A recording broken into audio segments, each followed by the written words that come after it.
Hello friends, आप सभी का स्वागत करते हैं हमारे चैनल ज्योति फन ब्लॉग पर। तो आप सब देख रहे हैं दर्द से मोहब्बत भाग 132। इससे पहले इस कहानी के 131 भाग अपलोड हो चुके हैं चैनल पर। अगर आप सबने नहीं पढ़ा है तो ज़रूर पढ़ लीजिएगा। तो चलिए देखते हैं अब तक आप सबने पढ़ा था। नियति अपने ख्यालों में बोल रही थी, नियति यहाँ से चल, यहाँ पर कोई भी नहीं है जिसने तेरी मदद करने के बाद तुझे अपना एहसान न दिखाया हो। अगर दक्ष और उसकी फैमिली ने भी उसे तुझे एहसान दिखा दिया ना तो तू जी नहीं पाएगी। नियति अपनी आंखें बंद कर लेती है और फिर कुछ सोचने लगती है। नियति अपने ख्यालों में डूबी हुई अपनी आंखों को नम करके कुछ सोच रही थी। तो चलिए देखते हैं अब आगे इस कहानी में क्या होने वाला है। नियति का फ्लैशबैक स्टार्ट होता है। आज सुबह जिया नियति को लेकर मंदिर की तरफ चली गई थी। नियति और जिया दोनों ही महादेव के सामने अपने अपने दिल में प्रार्थना कर रही थी। जिया भी फिर से नियति को लेकर सीढ़ियों से उतरती हुई एक बड़े से पेड़ के पास में आ जाती है, जहाँ पर सारी औरतें पूजा पाठ कर रही थी।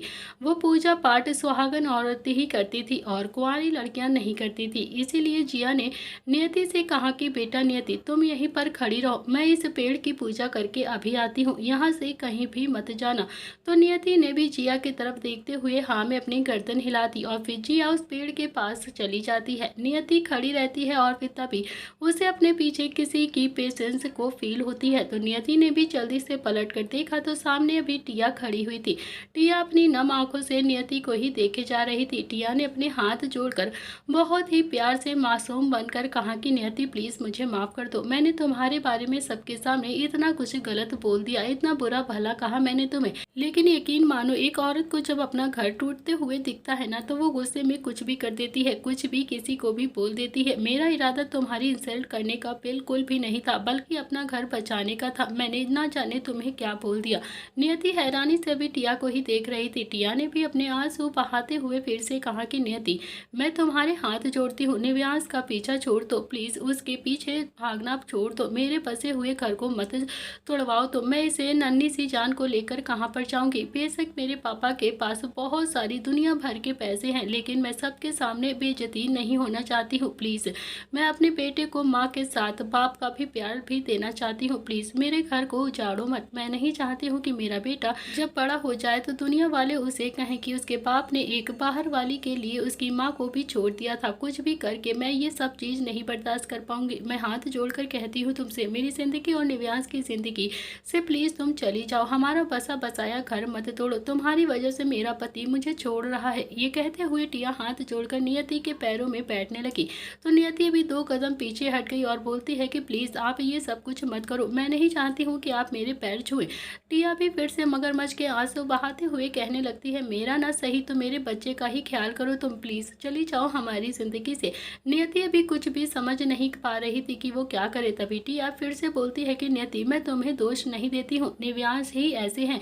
तुम पहली लड़की नहीं हो जो उसकी जिंदगी में आई हो, जिसके साथ उन्होंने ऐसे अपना रिश्ता जोड़ा है। तुम्हारे जैसी न जाने कितनी ही लड़कियां उसकी जिंदगी में आ गई हैं और उन्होंने उनके सबके साथ ऐसे ही किया है। लेकिन वो सारी लड़कियां कुछ पैसे लेकर निव्यांश को छोड़कर चली जाती थी। लेकिन मुझे लगता है कि तुम निव्यांश से सच्चा प्यार करने लगी हो, तुम उससे सच में बहुत ज्यादा प्यार करती हो। मैं तुम्हारे सामने हाथ जोड़ती हूँ, प्लीज मेरे निव्यांश से दूरी बना लो, उसकी जिंदगी से दूर हो जाओ। अगर तुम सच में उससे सच्चा प्यार करती हो ना तो प्लीज उसे छोड़कर चली जाओ यहाँ से। निव्यांश तो खुद को संभाल ही लेगा, वो ऐसा ही है, उसकी जिंदगी में लड़कियां आती जाती रहती हैं, उसे कोई भी फर्क नहीं पड़ेगा, वो तुम्हारे बारे में कुछ भी नहीं सोचेगा। मैंने सारी लड़कियों से निव्यांश को बचा कर रखा था।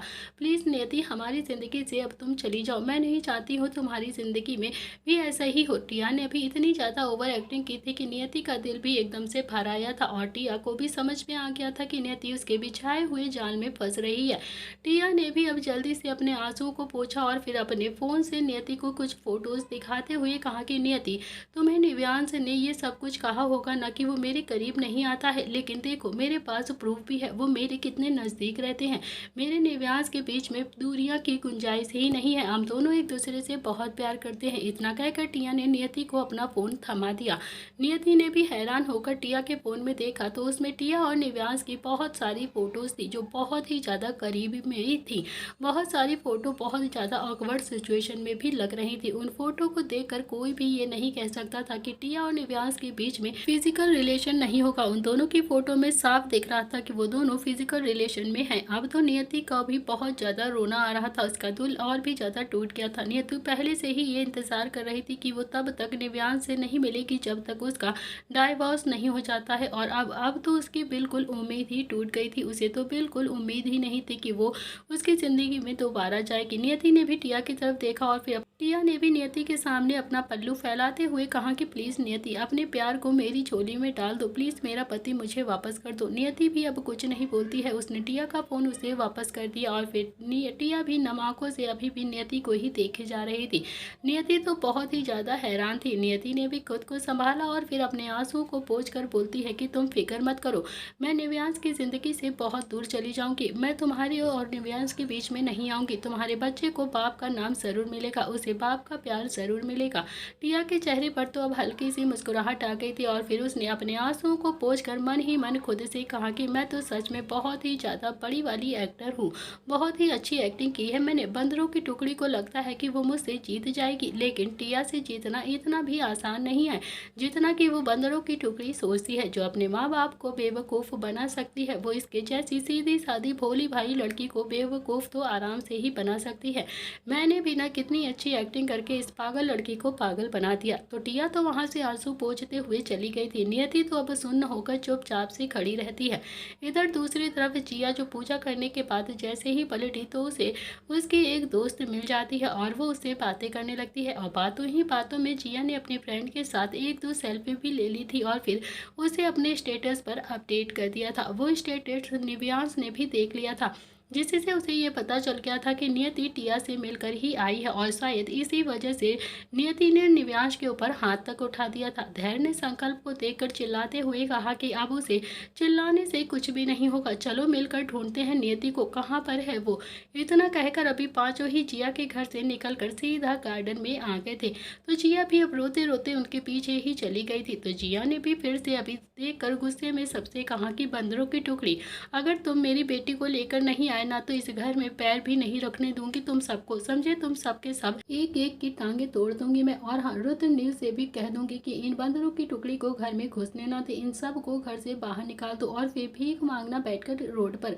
बंदरों की टुकड़ी ने भी जिया को देखा और फिर हाँ में अपनी गर्दन हिला दी। अब तो उनके लिए एक तरफ कुआं था और एक तरफ खाई थी, वो जाएं तो कहाँ पर जाएं। अब तो उन्हें भी समझ में नहीं आ रहा था कि अगर उन्हें घर में रहना है तो नियति को तो ढूंढना ही पड़ेगा। नियति है जो उन्हें उनके घर में रहने के लिए बचा सकती है, बाकी सब तो बिल्कुल ठीक था। लेकिन निव्यांश, उसे तो बस डबल टेंशन हो रही थी कि एक तो उसकी और नियति का महाभारत हो गई थी और ऊपर से नियति कहाँ चली गई थी ये किसी को भी नहीं पता था। ये सोच कर निव्यांश का दिमाग में बहुत ज्यादा खराब हो रहा था। उसे नियति के कहे हुए शब्द सुनाई दे रहे थे, इससे अच्छा होता कि मास्क मैन मुझे बेच देता, कहीं पर भी मैं चली जाती, वहाँ मेरे शरीर से खिलवाड़ तो होता मगर मेरी आत्मा से बिल्कुल भी ना होता। ये शब्द अभी निव्यांश को जितनी बार याद आते उतनी ही बार उसका दिल और जोरों से धड़कने लगता, उसे और ज्यादा गुस्सा आने लगता। दक्ष अपनी बाइक पर था और धैर्य उसके पीछे बैठा हुआ था, बाकी सब तो अभी गाड़ी में ही थे। सब अपना अपना फोन निकाल कर किसी न किसी को फोन करके नियति का पता लगाने के लिए कह रहे थे। हर जगह अब नियति को ढूंढने के लिए वो सब फैल चुके थे। दक्ष की बाइक भी संकल्प की गाड़ी से आगे आ गई थी और फिर थोड़ी देर के बाद दक्ष ने बाइक अपने घर के बाहर आकर रोक दी थी। संकल्प ने भी गाड़ी अपने दक्ष की बाइक के पीछे ही आकर रोक दी थी। पांचों ही उतरकर एक घर के अंदर चले गए थे। दक्ष ने अभी एक गहरी सांस लेकर उस घर का दरवाजा पीट दिया, लेकिन अभी कोई भी वहां पर नहीं खोल रहा था उस गेट को। दक्ष अभी बहुत ही जोर जोर से दरवाजे को बजा रहा था और थोड़ी थोड़ी टेंशन तो दक्ष के मुंह पर भी थी। अभी तक किसी ने भी उस दरवाजे को नहीं खोला था और फिर तभी निव्यांश भी पीछे से आया और उसने उस घर की बेल को बजा दिया। दक्ष को भी अब समझ में आ गया कि वो टेंशन में भी दरवाजा को पीट रहा था, उसने बेल को तो देखा ही नहीं और ना ही उसने अभी तक बेल बजाई थी। दक्ष ने अभी निव्यांश की तरफ देखा और फिर निव्यांश ने हैरानी से दक्ष को देखा, जैसे उससे कहना चाहता हो कि टेंशन में बुद्धि घर छोड़कर आ गया है क्या तू। थोड़ी देर के बाद अब एक आदमी ने उस घर के गेट को खोला तो दक्ष ने अभी उस आदमी आदमी को देखकर कहा कि आपकी गाड़ी में कोई लड़की प्रताप इंडस्ट्रीज आई थी क्या? आपने उस लड़की को कहाँ पर छोड़ा? प्लीज आप हमें बता सकते हैं कि वो लड़की अभी कहाँ पर होगी? वो आदमी अभी बंदरों की टुकड़ी को थोड़ा सा हैरानी से देख रहा था, जैसे समझने की कोशिश कर रहा हो कि आखिर वो लोग उसके बारे में क्यों पूछ रहे हैं। दक्ष ने फिर से उस आदमी को देखकर कहा कि अंकल आप कैब ड्राइवर हो ना? वो आदमी अभी भी हैरानी से बंदर की टुकड़ी को ही देख रहा था। तो निव्यांश ने भी थोड़ा सा गुस्से में उस आदमी को देखा और फिर कहा कि अरे अंकल, आपसे ही बातें कर रहे हैं हम, आप ना कैब ड्राइवर ही हो ना? उस आदमी ने भी ना में अपनी गर्दन हिला दी। तो दक्ष ने भी अपना मोबाइल निकाला और फिर उस घर के एड्रेस को चेक करने लगा। दक्ष ने भी मोबाइल जेब में रखा और फिर उस घर से निकलते हुए बोला कि अरे ये घर नहीं है, इसे छोड़कर दूसरा वाला घर है, हम गलत घर में घुस गए हैं यार, चलो आगे वाले घर में चलते हैं। इतना कहकर वो जल्दी से वहां से भाग गया। बंदरों की टुकड़ी भी अब दक्ष के पीछे पीछे भागने लगती है। उसे बहुत ही ज्यादा गुस्सा आ रहा था दक्ष पे। तभी दक्ष एक दूसरे घर के गेट के सामने आकर खड़ा हो गया था। दक्ष ने भी घर के बेल को जोर जोर से बजाना शुरू कर दिया था, लेकिन अभी तक किसी ने भी गेट नहीं खोला था। दक्ष अभी पहले उंगली से बेल को बजा रहा था और फिर उसने गुस्से में उस बेल पर मुक्के मारना शुरू कर दिया। वो जोर जोर से मुक्के उस बेल पर मार रहा था, लेकिन अभी भी किसी ने भी गेट नहीं खोला था। तभी निव्यांश अभी संकल्प, धैर्य और निर्भय चारों ही भागते हुए वहां पर आ जाते हैं। निव्यांश ने भी दक्ष की गर्दन पर एक हाथ मारते हुए कहा कि अबे बेल खराब है, साले सुनता क्यों नहीं है तू? ये सुनते ही अभी दक्ष ने हैरानी से निव्यांश को देखा और फिर निव्यांश और दक्ष दोनों ही एक साथ उस घर के गेट को बजाना शुरू कर देते हैं। और फिर थोड़ी देर में ही एक औरत ने आकर गेट खोला। उस औरत को देखकर दक्ष ने कहा कि आप कैब ड्राइवर है ना? वो औरत अभी हैरानी से दक्ष को ही घूर घूर कर देखे जा रही थी। निव्यांश ने भी दक्ष के बाल को पकड़कर उसे नोच कर हिलाते हुए कहा कि पागल तो नहीं हो गया है तू आज? मुझे तो लगता है कि साला तू आज पागल हो गया है, कैसी उल्टी सीधी हरकतें कर रहा है तू? तो निव्यांश ने भी फिर से दक्ष के बालों को छोड़ा और फिर उस औरत को देखकर कहा कि आपके पति कैब ड्राइवर हैं क्या? वो कोई कैब चलाते हैं क्या? तो वो औरत बोलती है कि अरे मेरा तो पति ही नहीं है, मैं तो विधवा हो गई हूँ। तो निव्यांश ने भी गुस्से में दक्ष को देखा और फिर दक्ष ने अपना मोबाइल निकाला और फिर उस घर के एड्रेस को चेक करने लगता है। तो दक्ष ने फिर से कहा कि यार एड्रेस तो यही है, यही बिल्कुल सही एड्रेस है, वो कैब ड्राइवर यहीं पर होना चाहिए। तो बंदरों की टुकड़ी भी हैरानी से एक दूसरे को देखने लगती है। तो दक्ष अभी बार बार अपने फ़ोन को ही देखता रहता है और फिर उस घर के एड्रेस को देखने लगता है। तो दक्ष ने भी कहा कि यार एड्रेस तो मैं बिल्कुल सही बता रहा हूँ, यही एड्रेस है। दक्ष ने अभी फिर से उस औरत को देखा और कहा कि प्लीज़ हमें बता दीजिए ना, क्या आप किसी कैब ड्राइवर को जानती हो जो यहाँ पर रहता हो? प्लीज़ बता दीजिए ना हमें। वो औरत अभी कुछ बोलती उससे पहले ही उसके पीछे एक आदमी आ जाता है। तो उस आदमी ने भी बंदरों की टुकड़ी को देखकर कहा कि जी हाँ, मैं हूँ कैब ड्राइवर, बताइए क्या बात है? बंदरों की टुकड़ी ने भी अब उस औरत को घूर घूर कर देखा, जैसे कहना चाहता हूँ कि कितनी ज़्यादा झूठी औरत हो आप। तो संकल्प बोलता है कि ये आंटी झूठ क्यों बोल रही थी आपकी, तेरा पति कैब ड्राइवर नहीं है, अभी आप बोल रही थी कि आपका कोई पति ही नहीं है। उस औरत ने अपने पति को देखा और फिर एक उंगली उसके गाल पर चलाते हुए कहा कि ये मेरा पति थोड़ी ना है, ये तो मेरा बेबी है, बेबी। उस औरत के मुंह से उस आदमी के लिए बेबी सुनकर बंदरों की टुकड़ी ने अपने सिर दीवार पर जोर से मार लिया और अपना गुस्सा जैसे घूंट के तौर पर पी लिया हो। तो दक्ष ने भी फिर से उस आदमी की तरफ देखते हुए कहा कि अंकल, क्या आपने किसी लड़की को जो दिखने में बहुत ही ज़्यादा खूबसूरत थी, बहुत ही ज़्यादा भोली भाली थी, उसे अपनी कैब में बैठाया था? वो आदमी बोलता है कि हाँ हाँ बैठाया था, प्रताप इंडस्ट्री के बाहर से ही बैठाया था मैंने एक लड़की को, जो सच में बहुत ही अच्छी लड़की थी। निव्यांश बोलता है कि और उस लड़की को आपने कहाँ पर छोड़ा था? वो आदमी बोलता है कि राजीव राठी के अनाथ आश्रम में। उस आदमी के मुंह से अनाथ आश्रम सुनकर निव्यांश की धड़कनें तो अब और भी ज़्यादा तेज हो गई थी। उसे जब अपने ऊपर बहुत ज़्यादा गुस्सा आने लगा था, उसे ऐसा लग रहा था कि सब कुछ उसकी वजह से ही हो। वो समझता था कि नियति गुस्से में थी, लेकिन उसने तो अब नियति पर बहुत ही ज़्यादा, ज़रूरत से ज़्यादा ही गुस्सा निकाल दिया था। नॉर्मली निव्यांश इतना गुस्सा कभी भी किसी पर भी नहीं करता था और ख़ासकर नियति पर तो कभी भी नहीं, लेकिन पता नहीं शायद टेंशन की वजह से ही उसने अपनी सारी हदें आज पार कर दी थी। दक्ष ने भी निव्यांश की बाजू को पकड़ा और फिर उसे घर के बाहर खींचता हुआ लेकर आ गया और बोलता है कि अब चल, रास्ता ताब अब बाद में कर लियो तू। सारे भागते हुए भी वापस से गाड़ी के पास आ गए थे। तो दक्ष ने भी जल्दी से हेलमेट पहना और फिर बाइक को स्टार्ट कर दिया। धैर्य अभी जैसे ही बैठने को हुआ तो निव्यांश ने धैर्य की बाजू पकड़कर कहा कि मामा तुम ना गाड़ी में आ जाना, मैं ना इसके साथ जा रहा हूँ, मैं दक्ष के साथ जाऊँगा, आप गाड़ी में आ जाना। धैर्य गाड़ी की तरफ बढ़ गया और फिर निव्यांश दक्ष की बाइक के पीछे आकर बैठ गया और फिर अगले ही पल दक्ष ने बाइक को फाइटर जेट की बना दिया और जोर जोर से हवा में उड़ाने लगा। करीब आधे घंटे के बाद दक्ष ने बाइक अनाथ आश्रम के बाहर आकर रोक दी थी। तो निव्यांश निव्यांश ने भी अनाथ आश्रम को ऊपर से नीचे तक गौर से देखा और फिर उसे खुद पर फिर से बहुत ज़्यादा गुस्सा आने लगा।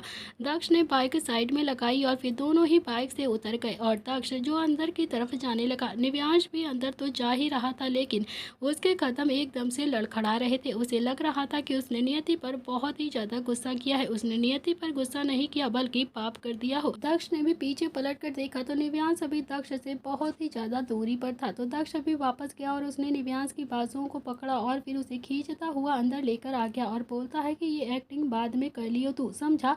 अभी नियति को लेकर चलते हैं यहाँ से, उसे पहले मनाना होगा हमें। बड़ी मम्मी ने प्रताप हाउस फ़ोन करके सारी चीज़ें बता ही दिया होगा कि नियति अनाथ आश्रम में चली गई है, तो तेरे साथ साथ हम बंदरों की टुकड़ी को भी मौत की सज़ा लिखी जाएगी, समझा तू? और फिर उस पेन को भी नहीं तोड़ेंगे, उसे भी यूज़ कर लेंगे हमारे घर वाले, तू तो जानता ही है ना। इसीलिए मेरे भाई प्लीज़ यहाँ पर खड़ा मत रहे, जल्दी से चल अंदर चलते हैं। निव्यांश और दक्ष दोनों ही राजीव राठी के कैबिन में बिना परमिशन के ही घुस गए थे। राजीव राठी इस वक्त लैपटॉप पर कुछ काम कर रहा था। उसने दक्ष और निव्यांश को देखा तो उसके चेहरे पर काफ़ी ज़्यादा गुस्सा आ गया था और गुस्से से उसकी आंखें लाल हो चुकी थी। निव्यांश नील जैसा ही दिखता था। राजीव राठी को एकदम से शक हुआ कि वो नील का ही बेटा है।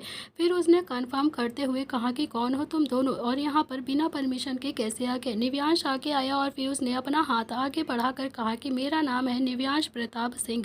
और नाम सुनते ही राजीव के चेहरे पर भी बड़ी सी मुस्कुराहट आ गई। तो राजीव को वो दिन अचानक से याद आ गया था कि जब रुद्र और नील दोनों ही उसके अनाथ आश्रम में आ गए थे। तो राजीव राठी अभी कुछ भी नहीं बोलता है और उन दोनों को घूर कर देखने लगता है। दक्ष ने भी अभी राजीव को देखते हुए कहा कि सर, हमारी एक फ्रेंड यहाँ पर आ गई है, प्लीज़ उसे बुला दीजिए। उसका नाम नियति है। वो पहले बोल नहीं सकती थी, लेकिन अब वो बोल सकती है और सुन भी सकती है। और ये सुनते ही राजीव के चेहरे पर हैरानी के भाव भी आ गए थे और उसे थोड़ा थोड़ा सा गुस्सा भी आ रहा था। राजीव अपनी जगह से खड़ा हुआ और थोड़ी सी एटीट्यूड आवाज़ में बोलता है कि देखिए, नियति नाम की लड़की यहाँ पर कोई भी नहीं आई है, आप दोनों ही यहाँ से जा सकते हैं। तो दक्ष ने भी बड़े ही प्यार से कहा कि अरे नहीं सर, ऐसा मत कहिए ना, हमें पता है कि वो यहीं पर आई है, इतनी सारी लड़कियाँ हैं यहाँ पर, आपको थोड़ी ना किसी का नाम याद होगा, आप प्लीज़ चेक करके बताइए। आप अपने स्टाफ से कहिए ना कि वो नियति नाम की लड़की को ढूंढ कर ले आ देंगी यहाँ पर, आप हमें परमिशन दे दीजिए, हम खुद ही नियति को यहाँ पर ढूंढ लेंगे। तो राजीव ने भी एक हल्की सी मुस्कुराहट के साथ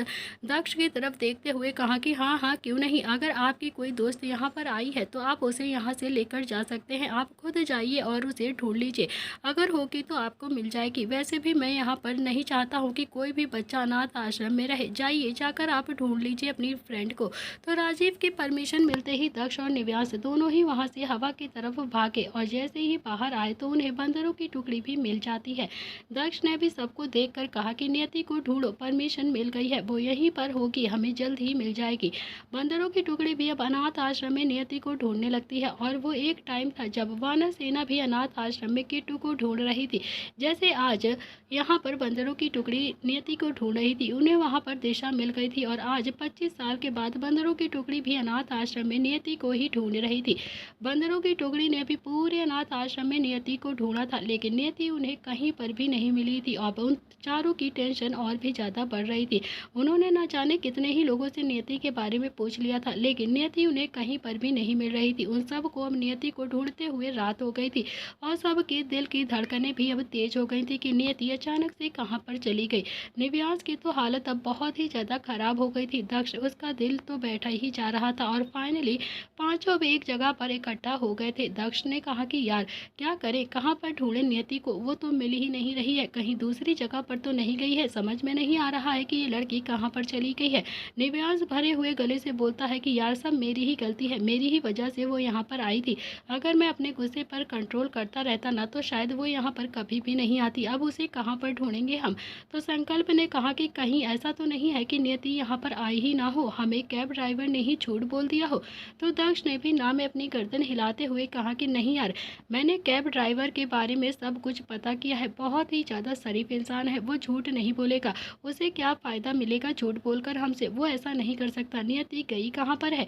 तो संकल्प भी बोलता है कि चलो एक और राउंड मार कर आते हैं। तो पांचों भी फिर से नियति को ढूंढने के लिए उस अनाथ आश्रम में इधर उधर चक्कर लगाने लगे थे। सब अभी इधर उधर अलग अलग जगह पर ढूंढ रहे थे, हर एक कमरे में जाकर देखने लगे थे। राजीव राठी अपने कैबिन में बैठा हुआ उन पांचों को ही देख रहा था। राजीव राठी के चेहरे पर एक बड़ी सी मुस्कुराहट थी, जैसे उसे सब कुछ पता हो और जान की अनजान बन रहा हो। राजीव राठी खुद से ही बोलता है कि सारी ज़िंदगी भी नियति को ढूंढोगे ना, तब भी नियति नहीं मिलेगी, कहीं भी नहीं ढूंढ पाओगे तुम नियति को। वो लड़की खुद ही मेरे पास चल कर आई है और मैं उसे ऐसे तो नहीं जाने दे सकता हूँ ना अपने पास से। बंदरों के टुकड़े का दिमाग अब पूरी तरह से खराब हो चुका था। शाम के 7 बज गए थे। पिछले 3 घंटे से उन्होंने उस अनाथ आश्रम के हर एक कोने को चेक कर लिया था, लेकिन नियति का अभी भी कोई भी अता पता नहीं था। अभी सब लोग बहुत ज़्यादा थक भी गए थे और पांचों बहुत ज़्यादा परेशान थे। राजीव राठी अपने कमरे से निकलकर वहां पर आया और फिर उसने बंदरों की टुकड़ी को देखकर कहा कि क्या हुआ, आपकी दोस्त मिली नहीं क्या? आप सब अभी तक अपनी दोस्त को नहीं ढूंढ पाए क्या? तो निव्यांश ने भी ना में अपनी गर्दन हिलाते हुए कहा कि नहीं। निव्यांश ने भी फिर से कुछ सोचकर अपनी जेब से फ़ोन निकाला और राजीव राठी को नियति की फ़ोटो दिखाते हुए कहा कि आप देखो ना, ये लड़की है जो हमारी फ्रेंड है जिसे हम यहाँ पर ढूंढ रहे हैं। कैब ड्राइवर ने बताया है कि वो इसी लड़की को यहाँ पर छोड़कर गया है, इसी एड्रेस पर। राजीव राठी ने भी फ़ोन देखकर कहा कि देखो मिस्टर प्रताप, मेरे अनाथ आश्रम में बहुत सारे बच्चे आते हैं, बहुत सारे बच्चे पहले से भी रहते हैं और मैं सबकी शक्ल तो याद नहीं रखता हूँ ना, मुझे नहीं पता होगा, लेकिन हाँ सब कुछ आपके सामने ही खुला हुआ है। आप जहाँ चाहें वहाँ पर अपनी दोस्त को ढूंढ सकते हैं या फिर काम कीजिए, पुलिस कंप्लेंट भी कर दीजिए, शायद पुलिस आपकी कोई मदद कर दे और आपकी फ्रेंड आप लोगों को मिल जाए। बंदरों की टुकड़ी अभी एक दूसरे को देखने लगती है और सब बहुत ज़्यादा परेशान थे। तभी राजीव राठी के चेहरे पर तो एक मुस्कुराहट आ गई थी। तभी एक आदमी आकर राजीव राठी से बोलता है कि सर चलिए, आपको कन्यादान करना है, आपका सब इंतजार कर रहे हैं। राजीव राठी ने बंदरों की टुकड़ी की तरफ देखा और फिर कहा कि चलिए, हमारे अनाथ आश्रम में एक शादी है जिसे हम खुद ही कर रहे हैं, आप सब भी खाना खाकर ही जाइए। तो निव्यांश ने भी हैरानी से राजीव राठी को देखते हुए कहा कि सर, आपके अनाथ आश्रम में शादी है, आप लोग शादी भी करते हैं क्या? तो राजीव ने भी हाँ में अपनी गर्दन हिलाते हुए कहा कि हाँ बिल्कुल, हम भी लड़कियों की ही शादी करवाते हैं। जो लड़कियां अनाथ होती हैं उनकी शादी हम अपनी तरफ से कराते हैं ताकि उन्हें घर मिल जाए। तो निव्यांश ने बोला कि लेकिन हमने तो पूरा अनाथ आश्रम में देख लिया है, हमें तो कहीं भी शादी की तैयारी होती हुई नजर नहीं आई, कहीं पर भी शादी नहीं दिखाई दे रही थी कि जो आज होने वाली हो। तो राजीव ने मुस्कुराते हुए कहा कि मेरे अनाथ आश्रम के पीछे एक बड़ा सा ग्राउंड है ना, तो तैयारियां वहीं पर ही हो रही हैं और शादी भी वहीं पर होगी। निव्यांश अभी कुछ बोलता उससे पहले ही उसका दक्ष ने हाथ पकड़ लिया था। तो निव्यांश भी अब हैरानी से दक्ष को ही देखे जा रहा था। दक्ष ने राजीव को देखकर मुस्कुराते हुए कहा कि हाँ सर, वैसे भी हम ना नियति को ही ढूंढते ढूंढते बहुत ज़्यादा थक गए हैं, खाना तो हम ज़रूर खाकर जाएंगे, हमें बहुत तेज भूख भी लगी है। राजीव राठी ने भी अब दक्ष को ऊपर से नीचे तक देखा और फिर हाँ में अपनी गर्दन हिलाकर मुस्कुराता हुआ वहाँ से चला गया। तो निव्यांश ने भी दक्ष से पूछा कि तूने मेरा हाथ क्यों पकड़ा था, उससे परमिशन ले लेते तो हमें वहाँ पर जाने की परमिशन भी दे देता, वो हम वहाँ देख लेते, क्या पता नियति इस पंडाल में हो और शायद वो वहीं पर किसी तैयारियों में लगी हो। तो दक्ष ने कहा कि निव्यांश, पागल हो गया है क्या तू, थोड़ा सा दिमाग का इस्तेमाल कर, उसने हमें ऑलरेडी बहुत ज़्यादा परमिशन दे रखी है, हम पिछले 3 घंटे से उसी के अनाथ आश्रम में ऐसे पागलों की तरह घूम रहे हैं, उसे हमारी कोई बात बुरी लग गई तो वो कुछ भी कर सकता है, तो समझने की कोशिश क्यों नहीं करता? अपने गार्ड से कहकर हमें धक्के देकर वो यहाँ से बाहर भी फेंकवा देगा और फिर हम कभी भी नियति को ढूंढ नहीं पाएंगे। तो निव्यांश को अब दक्ष की बात बिल्कुल सही लग रही थी।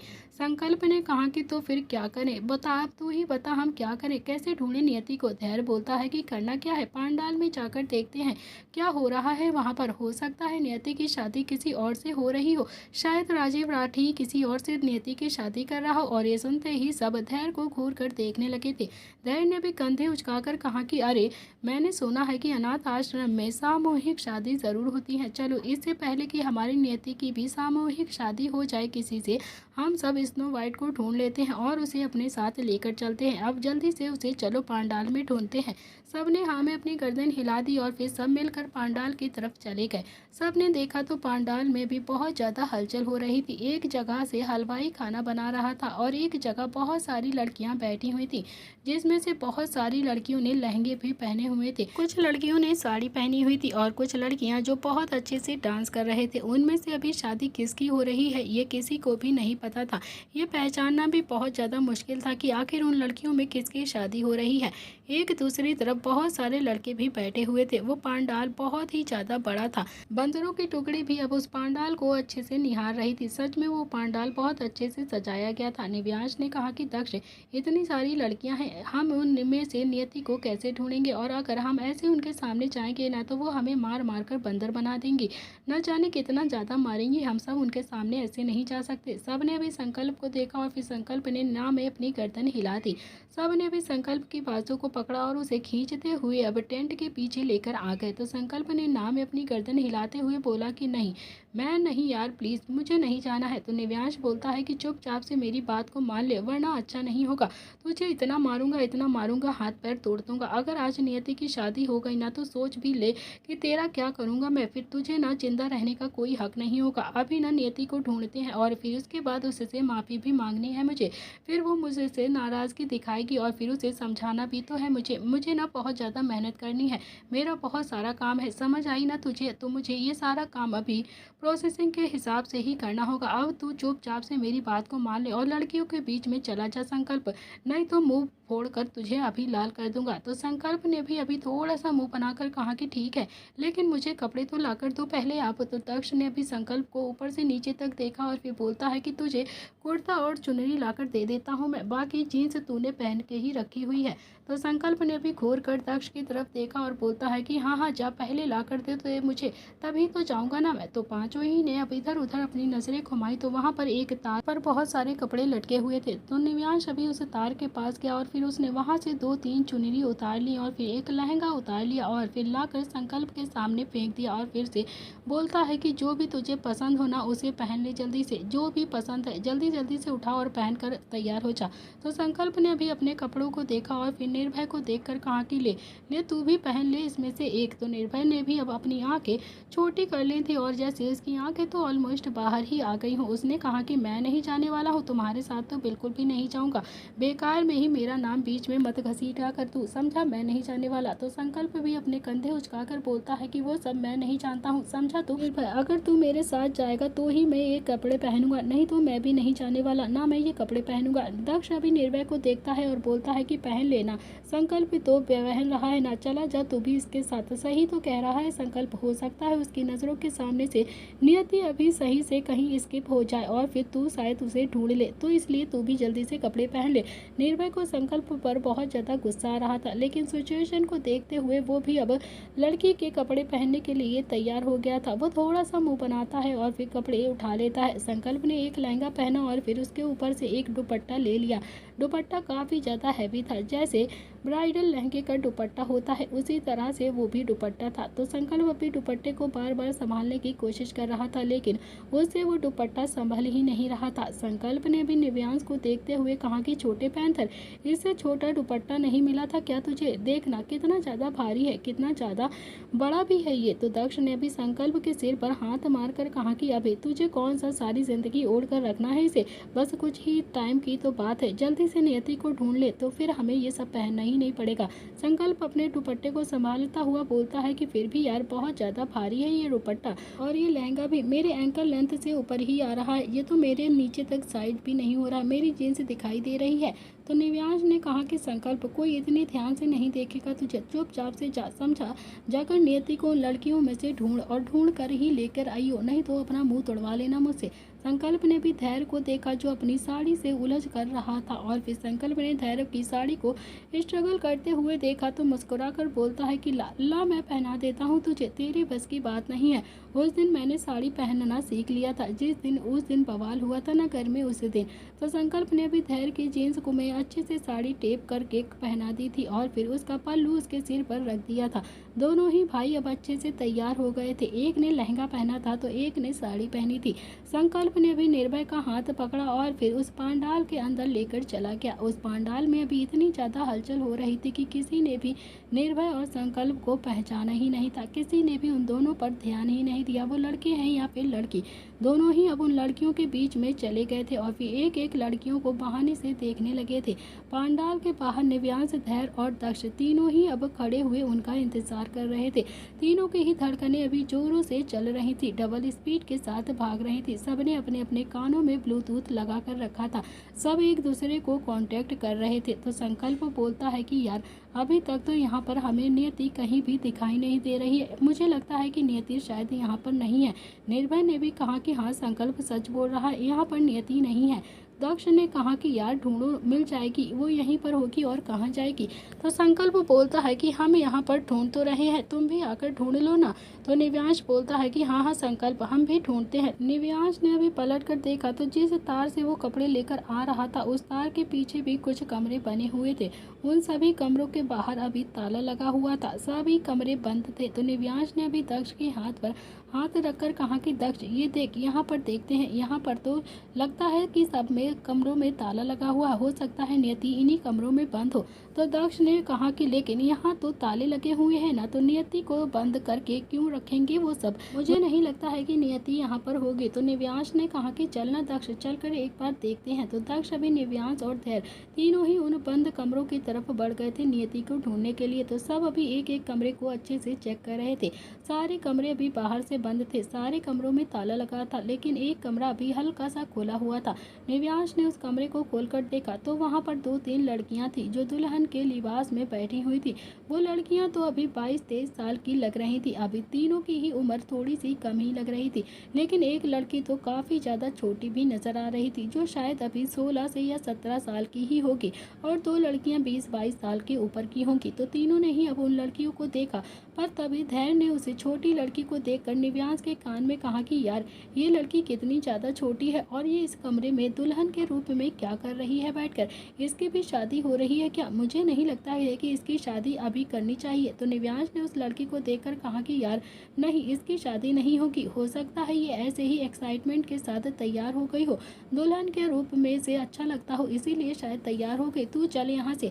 तो तीनों ही अभी वहाँ से चले गए थे। तो धैर्य ने भी एक बार फिर से उन लड़की को पलट कर देखा और फिर उन दोनों के साथ नियति को ढूंढने चला गया। तो तीनों ही अभी फिर से एक कमरे के अंदर चले गए थे। उस कमरे में एक आदमी तैयार हो रहा था। उस आदमी को देखकर ऐसा लग रहा था कि वो बहुत ही ज़्यादा अमीर खानदान का होगा। वो लड़का बहुत ही ज़्यादा अमीर खानदान का लग रहा था। उसके गले में अभी सोने की एक मोटी सी चैन पहने हुए था। वो उस आदमी की उम्र लगभग 40 से 45 साल के आसपास ही होगी। वो बहुत ही ज़्यादा अमीर था और थोड़ा सा एजेड भी था।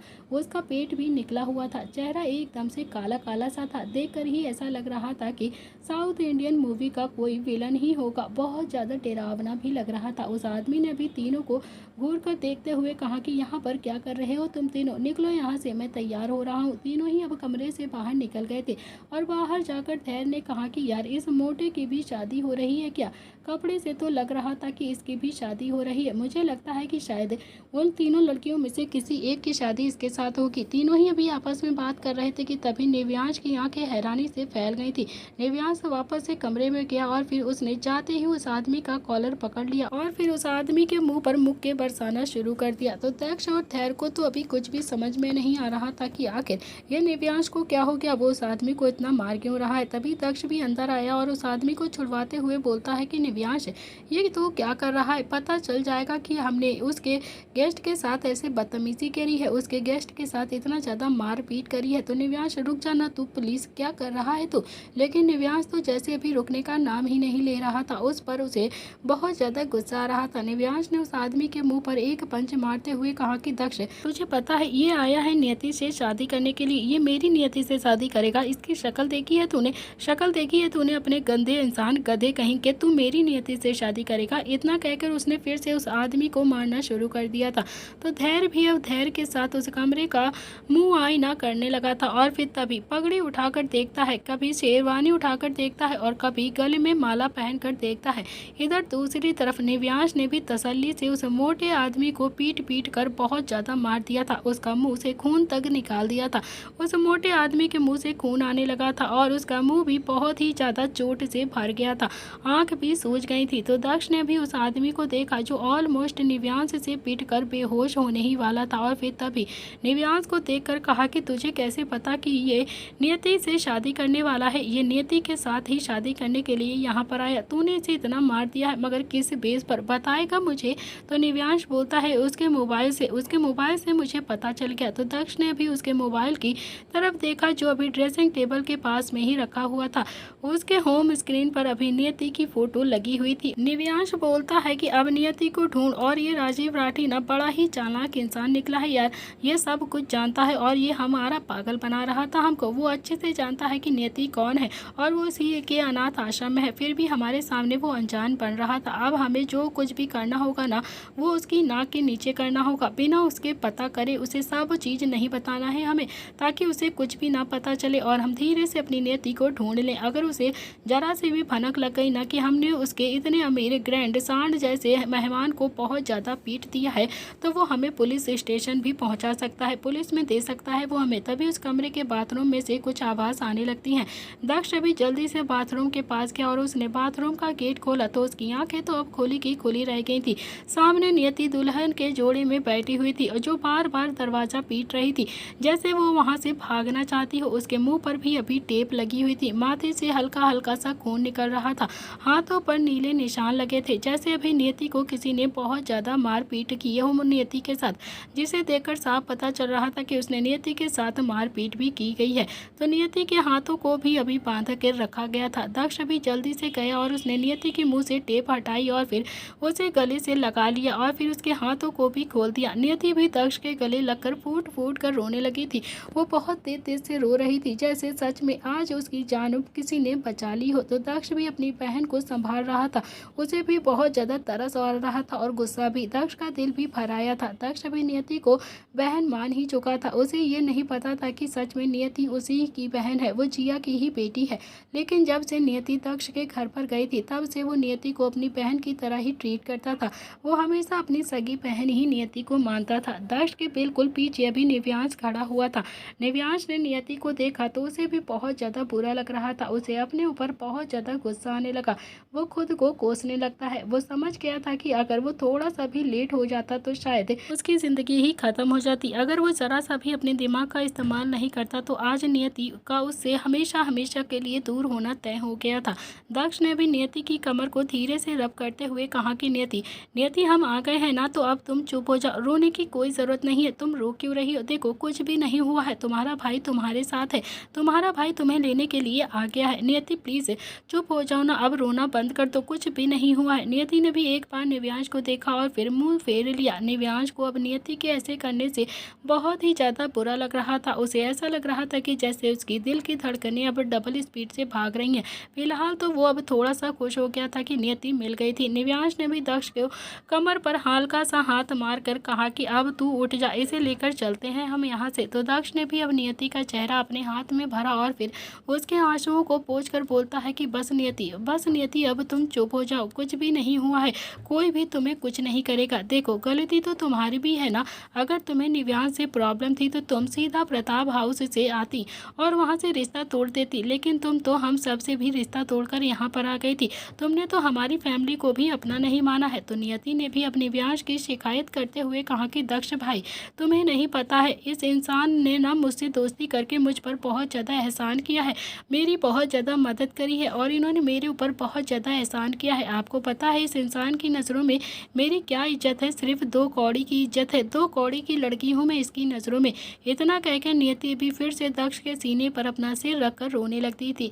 तो दक्ष ने भी घूर कर निव्यांश को देखा और फिर इस बार सच में निव्यांश को धमकी देते हुए बोलता है कि बहन है मेरी, कोई चलती फिरती लड़की नहीं है, समझा तू? जिसे तेरा जो मन आएगा तू कहेगा, तू कह देगा और कुछ भी कर देगा इसके साथ, समझा तू? आज के बाद तू नियति से बात भी नहीं करेगा। आज के बाद तूने मेरी बहन को कुछ भी कहा ना तो सच कहता हूँ तुझे ना बहुत ज़्यादा मारूंगा। नियति तो मुझे माफ़ कर देगी पर मैं तुझे माफ़ नहीं करूँगा, समझा? दक्ष की बात सुनकर निव्यांश ने तो अपना सिर झुका लिया था। दक्ष ने भी फिर से नियति को उठाया और फिर नियति भी दक्ष का सहारा लेकर उठ गई थी। दक्ष नियति को लेकर बाहर की तरफ आ गया था। नियति भी दक्ष को देखकर बोलती है कि मैं आपके साथ आपके घर जाऊंगी, अब मुझे निव्यांश से कोई भी मतलब नहीं रखना है, ना ही मैं इन्हें पहचानती हूँ और ना ही मेरा इनके साथ कोई रिश्ता है।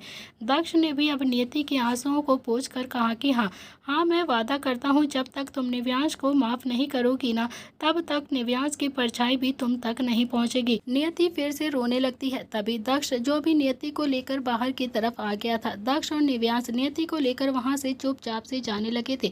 लेकिन धैर्य अभी उस कमरे में ही खड़ा हुआ था। जो गहने उसने अभी पहने हुए थे उसे निकालने की कोशिश कर रहा था। दक्ष ने भी धैर्य की बाजू पकड़कर उसे बाहर की तरफ खींचते हुए कहा कि बस अब चल, कोई आ गया ना तो पकड़े जाएंगे और फिर हमारी बहुत ज़्यादा पिटाई हो जाएगी। तो धैर्य ने भी अब अपने सिर पर अपनी पगड़ी पहन ली थी और फिर माला भी पहनी हुई थी। धैर्य ने भी अब कुर्ता पैजामा पहना हुआ था। इस वक्त धैर्य भी बहुत ज़्यादा स्मार्ट लग रहा था। हालांकि कुछ मैच नहीं कर रहा था उसके कपड़ों से, मगर फिर भी धैर्य को देखकर कोई भी ये नहीं कह सकता था कि ये अभी कोई भी दुल्हा नहीं है जिसने बहुत ही सिंपल से कपड़े पहने हुए थे। तीनों ही अब नियति के साथ उस कमरे से बाहर आ गए थे। फाइनली अब नियति को सबने ढूंढ ही लिया था। तीनों ही वहां से चुपचाप से जा रहे थे। तभी 3-4 आदमी उनके सामने आ जाते हैं। उनको देखकर सबके चेहरे की हवाइयां उड़ गई थी। उन आदमियों में से एक आदमी ने कहा कि दुल्हन को लाने की इतनी देर क्यों कर दी तुम सबने। तभी उन तीनों ने उन आदमियों को देखा तो उन तीनों की ही हवाइयां उड़ चुकी थी और तीनों ही एक दूसरे का मुंह देखने लगते हैं। तो निव्यांश ने अभी पहले खुद को देखा और फिर दक्ष को देखा। सुबह से ही दोनों अभी इधर उधर भाग रहे थे, नियति को ढूंढ रहे थे। दोनों की हालत बहुत ही ज़्यादा बुरी हो चुकी थी, बहुत ज़्यादा थक भी गए थे। दोनों को ही देखकर साफ ऐसा लग रहा था कि वो एक नंबर के छटे हुए गुंडे हो। तो निव्यांश की तो जैसे कमीज भी बाहर ही आ गई थी और फिर दक्ष की वाइट टी शर्ट भी काली सी हो गई थी। दक्ष भी समझ गया था कि ये लोग उन्हें अभी पहचान नहीं पाए हैं, उन्हें अपना ही आदमी समझ रहे हैं। उन्हें अभी समझ में नहीं आया है कि वो दोनों ही अभी कोई बाहर वाले हैं। दक्ष बोलता है कि हाँ हम दुल्हन को लेकर ही जा रहे हैं, तुम चलो हम इसे लेकर अभी आते हैं। मान नहीं रही थी, बड़ी मुश्किल से मनाया है इसे, अभी हम इसे लेकर आते हैं, नहीं तो ये भाग जाएगी।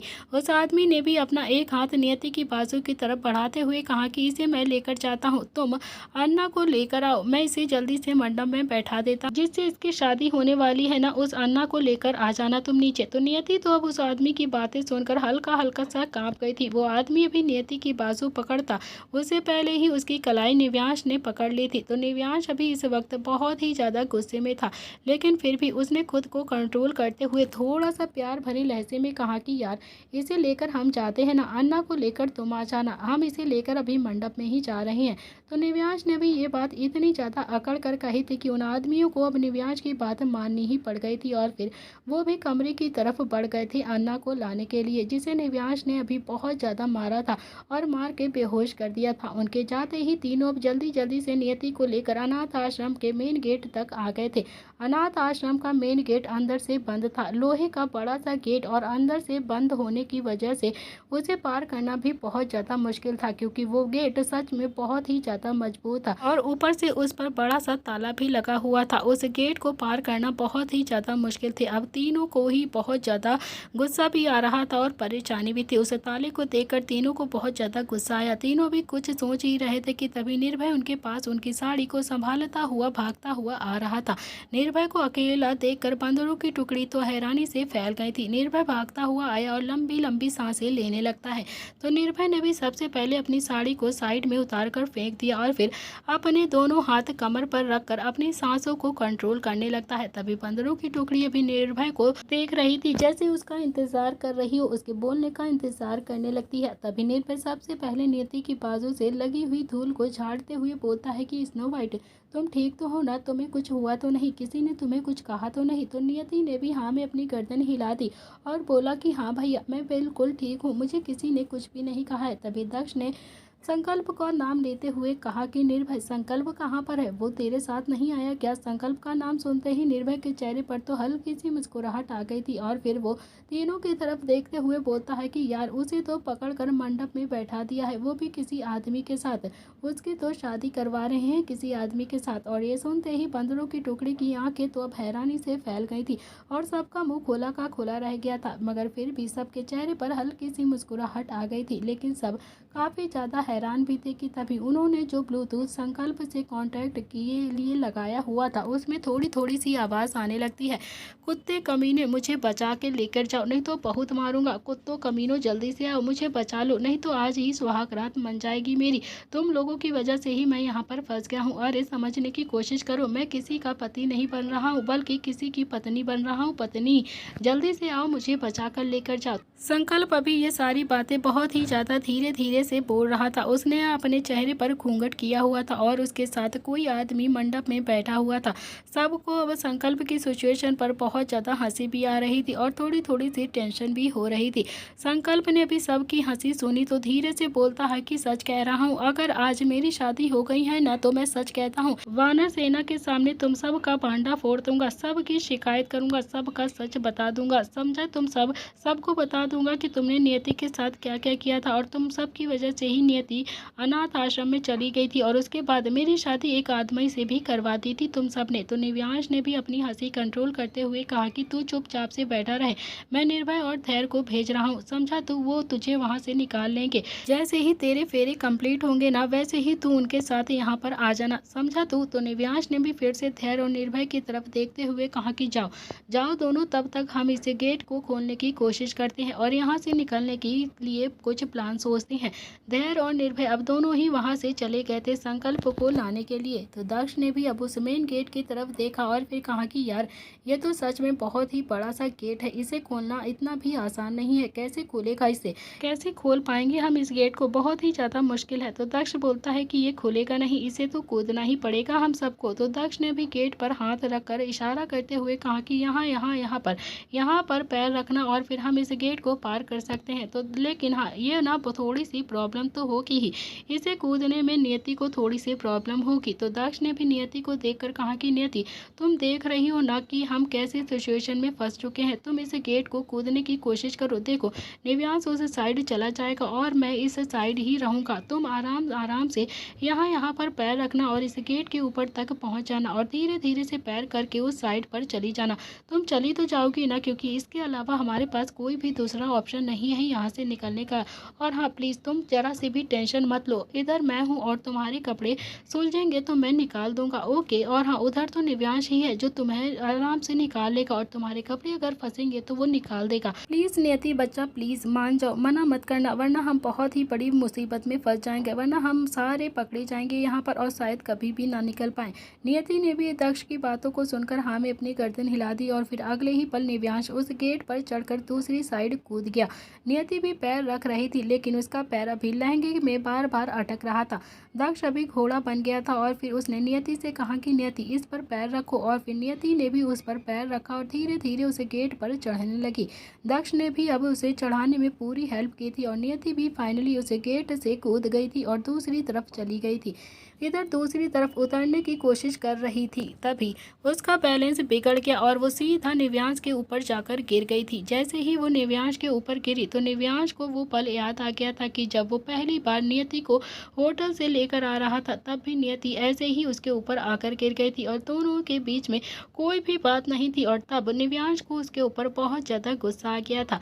तो नियति अभी उठने की कोशिश करने लगती है लेकिन तभी निव्यांश ने अपने हाथ नियति की कमर पर लपेट दिए और फिर उसके कान के पास अपने होंठ ले जाकर बोलता है कि आई एम सॉरी नियति, प्लीज़ प्लीज़ मुझे माफ़ कर दो, प्लीज़ नियति मुझे माफ़ कर दो, मैंने ना जाने गुस्से में तुम्हें क्या क्या बोल दिया, मुझे बहुत ज़्यादा गुस्सा आ गया था, मैं अपने गुस्से पे कंट्रोल नहीं कर पाया और गलती से मैंने मेरे जो मुंह में आया वो तुम्हें बोल दिया। नियति को तो अब निव्यांश की बात सुनकर बहुत ही ज़्यादा गुस्सा आ गया था और वो निव्यांश की बाहों में छटपटाने लगती है लेकिन निव्यांश ने अपनी पकड़ और भी ज़्यादा मजबूत कर दी थी नियति के ऊपर। तो नियति ने अभी फिर से गुस्से में घूरते हुए निव्यांश से कहा कि दक्ष भाई ये मेरे साथ बदतमीजी कर रहे हैं, आप आइए, जल्दी से आइए और मुझे इनसे बचा लीजिए। और ये सुनते ही दक्ष को भी गुस्सा आ गया था और फिर उसने गुस्से में दांत पीसते हुए कहा कि निव्यांश छोड़ दे नियति को, नहीं तो अच्छा नहीं होगा, मुंह तोड़ दूंगा तेरा आकर। तो निव्यांश अभी सिचुएशन को समझते हुए नियति को लेकर उठ गया और फिर दक्ष भी उस गेट को चढ़कर दूसरी तरफ पहुंच गया था। तीनों ही अब अनाथ आश्रम से बाहर आ चुके थे। दक्ष ने भी नियति को गाड़ी में बैठाया और बोलता है कि नियति प्लीज़ इस बार कहीं भी मत जाना तुम, प्लीज़, वैसे ही हम दोनों बाहर ही खड़े रहेंगे, फिर प्लीज़ अब कोई भी उल्टी सीधी हरकत मत करना जिससे हम बहुत बहुत ही बड़ी मुसीबत में फंस जाएंगे।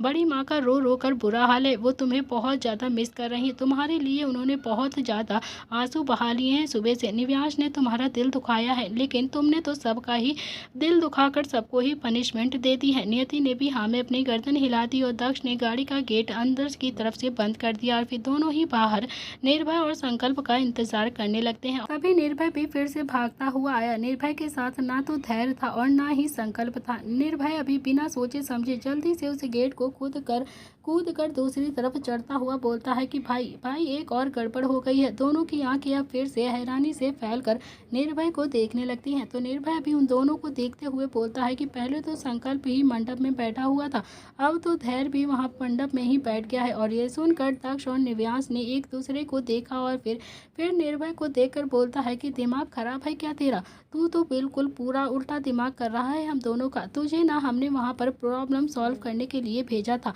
और तू है जो दो प्रॉब्लम लेकर आ गया है दोबारा से। हे भगवान, क्या करें हम तेरा? तू कुछ भी नहीं कर सकता है। तभी दक्ष ने कहा कि निर्भय, गाड़ी के अंदर नियति बैठी हुई है, तू नियति के पास बैठ। अगर कोई भी गड़बड़ होगी ना तो हम तुझे बता देंगे। तू नियति को लेकर सीधा मेरे घर चले जाना, समझा? तू यहाँ पर बैठकर तमाशा मत करना और ना ही हम दोनों का इंतजार करना।